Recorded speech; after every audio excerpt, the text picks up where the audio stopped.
for a few tense hours after the United States carried out airstrikes on Caracas and announced it had captured Venezuelan President Nicolás Maduro. The country appeared to be without a clear leader. The uncertainty did not last long. US President Donald Trump said Venezuela's Vice President Delcy Rodríguez had been sworn in as an interim president. A vice president who's been appointed by Maduro, and right now she's the vice president, and she's, I guess, the president. She was sworn as president just a little while ago. In doing so, Trump publicly dismissed opposition figure María Corina Machado, despite her close ties with Washington and her Nobel Peace Prize win last year. Trump said Machado did not have enough support or respect to govern Venezuela.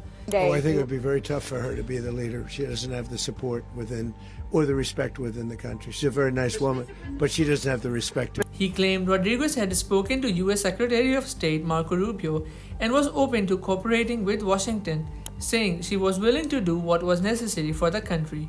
She had a long conversation with Marco, and she said, "We'll do whatever you need." I think she was quite gracious, but she really doesn't have a choice. We're going to have this done right. We're not going to just do this with Maduro, then leave like everybody else, leave and say, let it go to hell. But inside Venezuela, the message was very different. Within hours of the strikes, Delcy Rodríguez appeared on state television, flanked by senior ministers and military commanders. She condemned the U.S. operation as brutal aggression and demanded Maduro's immediate release.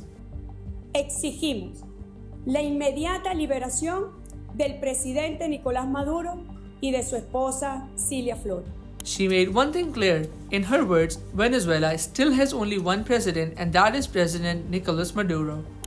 Único presidente de Venezuela, el presidente Nicolás Maduro.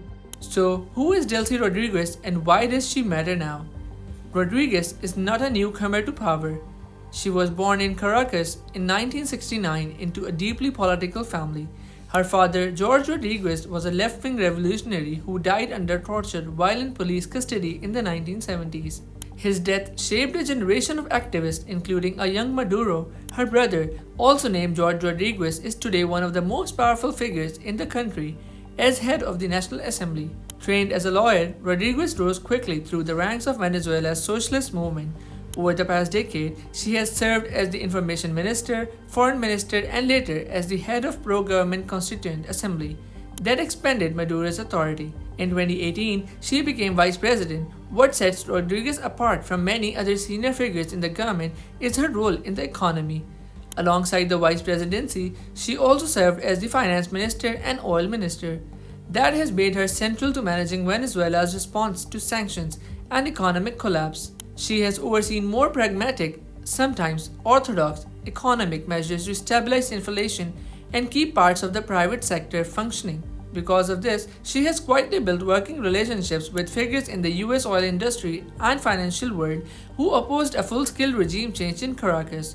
That includes contacts with the US political operatives and business figures linked to past Trump administrations. Despite her reputation for pragmatism, Maduro has long described Rodríguez as fiercely loyal. He once called her a tiger for her aggressive defense of his government at home and abroad. After Maduro's abduction, that loyalty was full on display. Rodríguez demanded proof that Maduro and his wife were alive and warned that what happened to Venezuela could happen to any country. Shortly afterwards, Venezuela's Supreme Court formally ordered her to assume the role of acting president to ensure continuity of the state. So where does that leave Venezuela now? On paper, Delcy Rodríguez is acting president. In practice, she is positioning herself as a caretaker defending Maduro's authority, not replacing it.